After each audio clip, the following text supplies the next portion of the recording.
Chapter 43. Elizabeth, as they drove along, watched for the first appearance of Pemberley Woods with some perturbation, and when at length they turned in at the lodge, her spirits were in a high flutter. The park was very large, and contained great variety of ground. They entered it in one of its lowest points, and drove for some time through a blissful wood stretching over a wide extent. Elizabeth's mind was too full for conversation, but she saw and admired every remarkable spot and point of view. They gradually ascended for half a mile, and then found themselves at the top of a considerable eminence, where the wood ceased, and the eye was instantly caught by Pemberley House, situated on the opposite side of a valley into which the road with some abruptness wound. It was a large, handsome stone building, standing well on rising ground, and backed by a ridge of high woody hills, and in front a stream of some natural importance was swelled into greater, but without any artificial appearance. Its banks were neither formal nor fastly adorned. Elizabeth was delighted. She had never seen a place from which nature had done more, or where natural beauty had been so little counteracted by an awkward taste.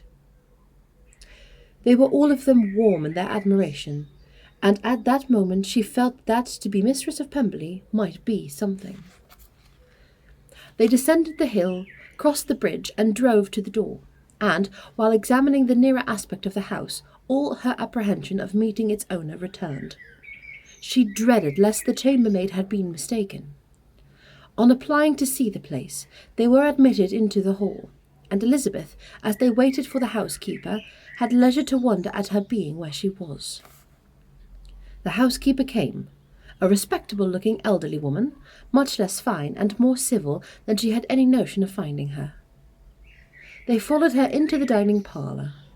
It was a large, well-proportioned room, handsomely fitted up. Elizabeth, after slightly surveying it, went to a window to enjoy its prospects. The hill, crowned with wood, from which they had descended, receiving increased abruptness from the distance, was a beautiful object. Every disposition of the grounds was good, and she looked on the whole scene, the river, the trees scattered on its banks, and the winding of the valley, as far as she could trace it, with delight.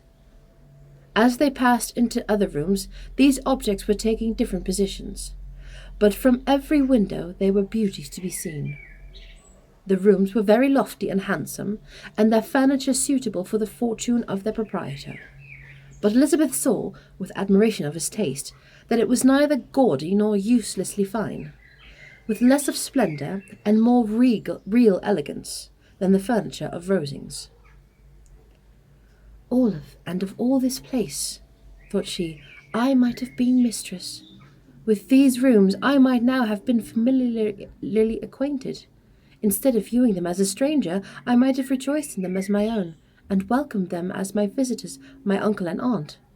But no, recollecting herself, that could never be. My aunt and uncle would have been lost to me. I should not have been allowed to invite them. This was a lucky recollection. It saved her from something like regret. She longed to inquire of the housekeeper whether her master was really absent, but had not the courage for it. At length, however, the question was asked by her uncle, and he turned away with alarm, while Mrs. Reynolds replied that he was, adding, "But we expect him tomorrow with a large party of friends." How rejoiced was Elizabeth that their own journey had not by any circumstance been delayed a day. Her aunt now called her to look at a picture. She approached and saw the likeness of Mr. Wickham suspended, amongst several other miniatures, over the mantelpiece. Her aunt asked her, smilingly, how she liked it. The housekeeper came forward and told them it was the picture of a young gentleman, the son of her late master's steward, who had been brought up by him at his own expense. "He is now gone into the army," she added, "but I am afraid he has turned out very wild." Mrs. Gardiner looked at her niece with a smile, but Elizabeth could not return it. "And that," said Mrs. Reynolds, pointing at another of the miniatures, "is my master, and very like him. It was drawn at the same time as the other, about 8 years ago." "I have heard much of your master's fine person," said Mrs. Gardiner, looking at the picture. "It is a handsome face. But, Lizzie, Can you tell us whether it is like or not?" Mrs. Reynolds' respect for Elizabeth seemed to increase on this intimation of her knowing her master. "Does the young lady know Mr. Darcy?" Elizabeth coloured and said, "A little." "And do you not think him a very handsome gentleman, ma'am?" "Yes, very handsome." "I am sure I know none so handsome, but in the gallery upstairs you will see a finer, larger picture of him than this. This room was my late master's favourite room, and these miniatures are just as they used to be then. He was very fond of them." This accounted to Elizabeth for Mr. Wickham being among them. Mrs. Reynolds then directed their attention to one of Miss Darcy's drawn when she was only 8 years old.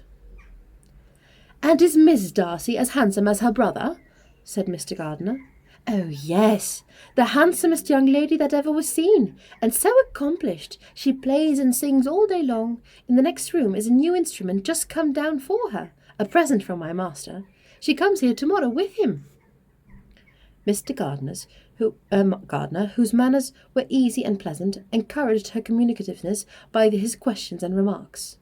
Mrs. Reynolds, either from pride or attachment, had evidently great pleasure in talking of her master and his sister. "Is your master much at Pemberley in the course of the year?"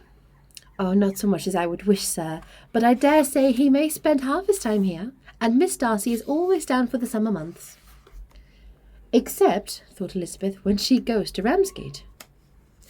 "If your master would marry, you might see more of him." "Yes, sir, but I do not know when that will be. I do not know who is good enough for him."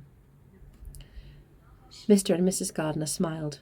Elizabeth could not help saying, "It is very much to his credit, I am sure, that you should think so." "I say no more than the truth, and what everybody will say who knows him," replied the other. Elizabeth thought this was going pretty far, and she listened with increasing astonishment as the housekeeper added, "I have never had a cross word from him in my life, and I have known him ever since he was 4 years old." This was praise, of all the others most extraordinary, most opposite to her ideas. That he was not a good-tempered man had been her firmest opinion. Her keenest attention was awakened. She longed to hear more, and was grateful for her uncle for saying, "There are very few people of whom so much can be said. You are lucky in having such a master." "Yes, sir, I know I am. If I were to go through the world, I could not meet with a better. But I have always observed that they who are good-natured when children are good-natured when they grow up. And he was always the sweetest-tempered, most generous-hearted boy in the world." Elizabeth almost stared at her. "Can this be Mr. Darcy?" thought she. "His father was an excellent man," said Mrs. Gardiner. "Yes, ma'am, he was indeed, and his son will be just like him, just as affable to the poor." Elizabeth listened, wondered, doubted, and was impatient for more. Mrs. Reynolds could interest her on no other point. She related the subjects of the pictures, the dimensions of the room, and the price of the furniture in vain. Mr. Gardiner, highly amused by the kind of family prejudice to which he attributed her excessive commendation of her master, soon led again the subject, and she dwelt with energy on his many merits as they proceeded together up the great staircase. "He is the best landlord and the best master," she said, "that ever lived, not like the wild young man nowadays who think of nothing but themselves. There is not one of his tenants or servants but what will give him a good name. Some people call him proud, but I am sure I never saw any of it. To my fancy, it is only because he does not rattle away like other young men." "In what an amiable light does this place him?" thought Elizabeth. "This fine account of him," she whispered to her aunt as they walked away, "is not quite consistent with his behaviour to our poor friend. Perhaps we might be deceived." "That is not very likely. Our authority was very good." On reaching the spacious lobby above, they were shown into a very pretty sitting-room, lately fitted up with greater elegance and lightness than the apartments below, and were informed that it was but just done to give pleasure to Miss Darcy, who had taken a liking to the room when last at Pemberley. "He is certainly a good brother," said Elizabeth, as she walked towards one of the windows. Mrs. Reynolds anticipated Miss Darcy's delight when she should enter the room. And this is always the way with him, she added. Whatever can give his sister any pleasure is sure to be done in a moment. There is nothing he would not do for her. The picture gallery and 2 or 3 of the principal bedrooms were all that remained to be shown. In the former were many good paintings, but Elizabeth knew nothing of art, and from such as had already been visible below, she had willingly turned to look at some drawings of Miss Darcy in crayons, whose subjects were usually more interesting and also more intelligible. In the gallery there were many family portraits, but they could have little to fix on the attention of a stranger. Elizabeth walked on in quest of the only face whose features would be known to her, and at last it arrested her, and she beheld a striking resemblance of Mr. Darcy, with such a smile over the face as she remembered to have sometimes seen when he looked at her. She stood several minutes before the picture, in earnest contemplation, and returned to it again before they quitted the gallery. Mrs. Reynolds informed them that it had been taken in his father's lifetime. There was certainly at this moment, in Elizabeth's mind, a more gentle sensation towards the original than she had ever felt in the height of their acquaintance. The commendation bestowed on him by Mrs. Reynolds was of no trifling nature. What praise is more valuable than the praise of an intelligent servant? As a brother, a landlord, a master, she considered how many people's happiness were in his guardianship, how much of pleasure or pain it was in his power to bestow, how much good or evil must be done by him. Every idea that had been brought forward by the housekeeper was favourable to his character, and as she stood before the canvas on which he was represented, and fixed his eyes upon herself, she thought of his regard with a deeper sentiment of gratitude than it had ever raised before. She remembered its warmth and softened its impropriety of expression. When all of the house that was open to general inspection had been seen, they returned downstairs and, taking leave of the housekeeper, were consigned over to the gardener, who met them at the hall door. As they walked across the lawn towards the river, Elizabeth turned back to look again.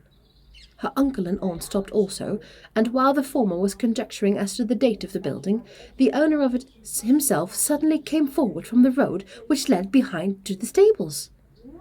They were within 20 yards of each other, and so abrupt was his appearance that it was impossible to avoid his sight.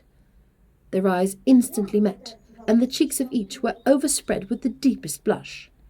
He absolutely started, and for a moment seemed immovable from surprise, but shortly recovering himself, advanced towards the party, and spoke to Elizabeth, if not in terms of perfect composure, at least of perfect civility. She had instinctively turned away, but stopping on his approach, received his compliments with an embarrassment impossible to be overcome. Had his first appearance, or his resemblance to the picture they had just been examining, been insufficient to assure the other two that they now saw Mr. Darcy, the gardener's expression of surprise, on beholding his master, must immediately have told it. They stood a little aloof while he was talking to their niece, who, astonished and confused, scarcely dared lift her eyes to his face, and knew not what answer she returned to his civil inquiries after her family. Amazed at the alteration of his manner since they had last parted, every sentence that he uttered was increasing her embarrassment, and every idea of the impropriety of her being found there recurring to her mind, the few minutes in which they continued together were some of the most uncomfortable in her life. Nor did he seem much more at ease. When he spoke, his accent had none of its usual sedateness, and he repeated every inquiry as to the time of her having left Longbourn, and of her stay in Derbyshire, so often and in so hurried a way as plainly spoke to the distraction of his thoughts. At length every idea seemed to fail him, and after standing a few moments without saying a word, he suddenly recollected himself and took leave. The others then joined her, and expressed their admiration of his figure, but Elizabeth heard not a word, and, wholly engrossed by her own feelings, followed them in silence. She was overpowered by shame and vexation. Her coming there was most unfortunate, the most ill-judged thing in the world. How strange it must appear to him! In what disgraceful light might it not strike so a vain man?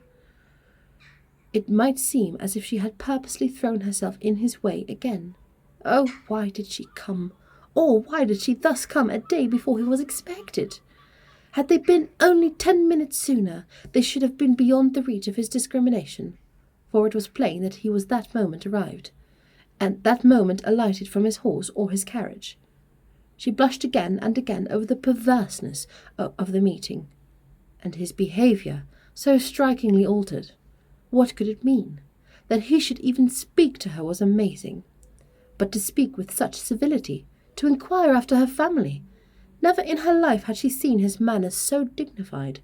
Never had she spoken with such gentleness as on this unexpected meeting. What a contrast did it offer to his last address in Rosings Park, where he put his letter into her hand. She knew not what to think, or how to account for it. They had now entered a beautiful walk by the side of the water, and every step was bringing forward a nobler fall of the ground, or a finer reach of the woods to which they were approaching. But it was some time before Elizabeth was sensible of any of it, and, though she answered mechanically to the repeated appeals of her uncle and aunt, seemed to direct her eyes on such subject as they pointed out, she distinguished no part of the scene. Her thoughts were all fixed on that one spot of Pemberley House, whichever it might be, where Mr. Darcy then was.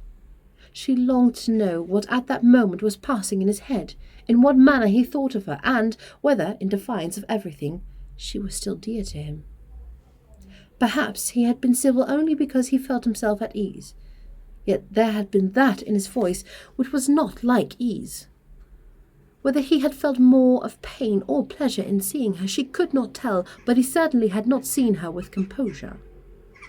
At length, however, the remarks of her companions on her absence of mind aroused her, and she felt the necessity of appearing more like herself. They entered the woods, and bidding adieu to the river for a while, ascended some of the higher grounds, whence, in spots where the opening of trees gave eyes to the power to wander, there were many charming views of the valley, the opposite hills, with the long range of woods overspreading many, and occasionally part of the stream. Mr. Gardiner expressed a wish of going round the whole park, but feared it might be beyond a walk. With a triumphant smile, they were told that it was 10 miles round. It settled the matter, and they pursued the accustomed circuit, which brought them again, after some time, in a descent among hanging woods, to the edge of the water and one of its narrowest parts. They crossed it by a simple bridge, in character with the general air of the scene. It was a spot less adorned than any they had yet visited, and the valley, here contracted into a glen, allowed room for only the stream, and a narrow walk amidst the rough coppice-woods which bordered it. Elizabeth longed to explore its windings, but when they had crossed the bridge and perceived the distance from the house, Mrs. Gardiner, who was not a great walker, could go no farther, and thought only of returning to the carriage as quickly as possible. Her niece was, therefore, obliged to submit, and they took their way towards the house on the opposite side of the river, into the nearest direction, but their progress was slow, for Mr. Gardiner, though seldom able to indulge the taste, was very fond of fishing, and was so much engaged in watching the occasional appearance of some trout in the water, and talking to the man about them, that he advanced but little. Whilst wandering on in this slow manner, they were again surprised, and Elizabeth's astonishment was quite equal to what it had been before, by the sight of Mr. Darcy approaching them, and at no great distance. The walk being here less sheltered than on the other side, allowed them to see him before they met. Elizabeth, however astonished, was at least more prepared for an interview than before, and resolved to appear and speak with calmness if he really intended to meet them. For a few moments, indeed, she felt that he would probably strike into some other path. The idea lasted while a turning in the walk concealed him from their view. The turning past, he was immediately before them. With a glance, she saw that he had lost none of his recent civility, and, to intimate his politeness, she began, as they met, to admire the beauty of the place, but she had not yet got beyond the words delightful and charming, when some unluckily recollections obtruded, and she fancied that praise of Pemberley from her might be mischievously construed. Her colour changed, and she said no more. Mrs. Gardiner was standing a little behind, and, on her pausing, he asked if she would do him the honour of introducing him to her friends. This was a stroke of civility for which she was quite unprepared, and she could hardly suppress a smile at his being now seeking the acquaintance of some of those very people against whom his pride had revolted in his offer to herself. What will be his surprise, thought she, when he knows who they are? He takes them now for people of fashion. The introduction, however, was immediately made, and as she named their relationship to herself, she stole a sly look at him to see how he bore it, and was not without the expectation of his decamping as fast as he could from such disgraceful companions. That he was surprised by the connection was evident. He sustained it, however, with fortitude, and, far from going away, turned back with them and entered into conversation with Mr. Gardiner. Elizabeth could not but be pleased, but could not triumph. It was consoling that he should know she had some relations for whom there was no need to blush. She listened most attentively to all that passed between them, and gloried in every expression, every sentence of her uncle, which marked his intelligence, his taste, and his good manners. The conversation soon turned upon fishing, and she heard Mr. Darcy invite him, with the greatest civility, to fish there as often as he chose while he continued in the neighbourhood, offering at that same time to supply him with fishing tackle, and pointing out those parts of the stream where there were usually more sport. Mrs. Gardiner, who was walking arm in arm with Elizabeth, gave her a look expressive of her wonder. Elizabeth said nothing, but it gratified her exceedingly. The compliment must be all for herself. Her astonishment, however, was extreme, and continually was she repeating, "Why is he so altered? From what can it proceed? It cannot be for me, it cannot be for my sake that his manners are thus softened. My reproofs at Hunford could not work such a change as this. It is impossible that he should still love me." After walking some time in this way, the two ladies in front, 2 gentlemen behind, on resuming their places after descending to the brink of the river for the better inspection of some curious water plant, there chanced to be little alteration. It originated in Mrs. Gardiner, who, fatigued by the exercise of the morning, found Elizabeth's arm inadequate to her support, and consequently preferred her husband's. Mr. Darcy took her place by her niece, and they walked on together. After a short silence, the lady first spoke. She wished him to know that she had been assured of his absence before she came to the place, and accordingly began by observing that his arrival had been very unexpected. "For your housekeeper," she added, "informed us that you would certainly not be here until tomorrow, and indeed, before we left Bakewell, we understood that you were not immediately expected in the country." He acknowledged the truth of it all, and said that business with his steward had occasioned him coming forward a few hours before the rest of the party with whom he had been travelling. "They will join me early tomorrow," he continued, "and among them are some who will claim an acquaintance with you, Mr. Bingley and his sisters." Elizabeth answered only by a slight bow. Her thoughts were instantly driven back to the time when Mr. Bingley's name had been last mentioned between them, and, if she might judge from his complexion, his mind was not very differently engaged. "There is also one other person in the party," he continued after a pause, "whom more particularly wished to be known to you. Will you allow me, or do I ask too much, to introduce my sister to your acquaintance during your stay at Lambden?" The surprise of such an application was great indeed. It was too great for her to know in what manner she acceded to it. She immediately felt that whatever desire Miss Darcy might have of being acquainted with her must be the work of her brother, and, without looking farther, it was satisfactory. It was gratifying to know that his resentment had not made him think really ill of her. They now walked on in silence, each of them deep in thought. Elizabeth was not comfortable, that was impossible, but she was flattered and pleased. His wish of introducing his sister to her was a compliment of the highest kind. They soon outstripped the others, and when they had reached the carriage, Mr. and Mrs. Gardiner were half a quarter of a mile behind. He then asked her to walk into the house, but she declared herself not tired, and they stood together on the lawn. At such a time much might have been said, and silence was very awkward.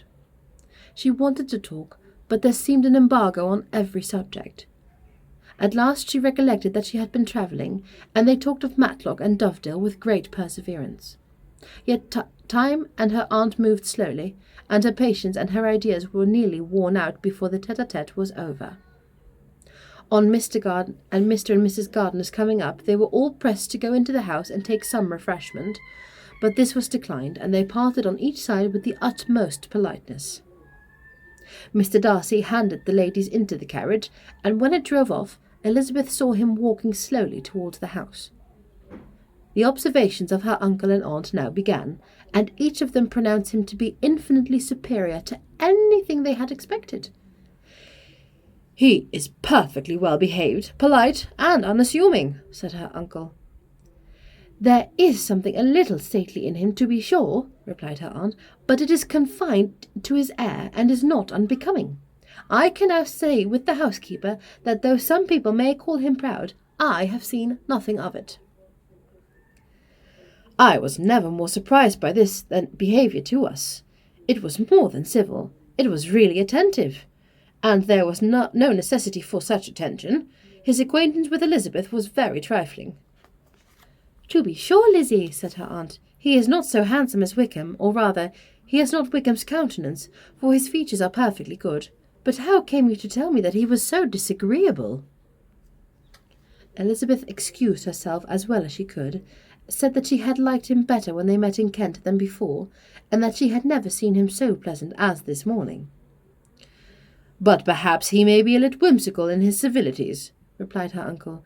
"Your great men often are, and therefore I shall not take him at his word about fishing, as he might change his mind another day and warn me off his grounds." Elizabeth felt they had entirely mistaken his character, but said nothing. "From what we have seen of him," continued Mrs. Gardiner, "I really should not have thought that he could have behaved so cruel a way as anybody has done by poor Wickham. He has not an ill-natured look. On the contrary, there is something pleasing about his mouth when he speaks, and there is something of dignity in his countenance that would not give one an unfavourable idea of his heart. But, to be sure, the good lady who showed us the house did give him a most flaming character. I could hardly help laughing aloud at sometimes. But he is a liberal master, I suppose, and that in the eye of a servant comprehends every virtue." Elizabeth here felt herself called on to say something in vindication of his behaviour to Wickham, and therefore gave them to understand, in as guarded a manner as she could, that by what she had heard from his relations in Kent, his actions were capable of very different construction, and that his character was by no means so faulty, nor Wickham so amiable, as they had been considered in Hertfordshire. In confirmation of this, she related the particulars of all the pecuniary transactions in which they had been connected, without actually naming her authority, but stating it such as might be relied on. Mrs. Gardiner was surprised and concerned, but as they were now approaching the scene of her former pleasures, every idea gave way of the charms of recollection, and she was too much engaged in pointing out to her husband all the interesting spots of his environs to think of anything else. Fatigued as she had been by the morning's walk, they had no sooner dined than set off again in quest of her former acquaintance, and the evening was spent in the satisfactions of intercourse renewed after many years' discontinuance. The occurrences of the day were too full of interest to leave Elizabeth much attention for any of these new friends, and she could do nothing but think, and think with wonder, of Mr. Darcy's civility, and above all, of his wishing to be acquainted with his sister.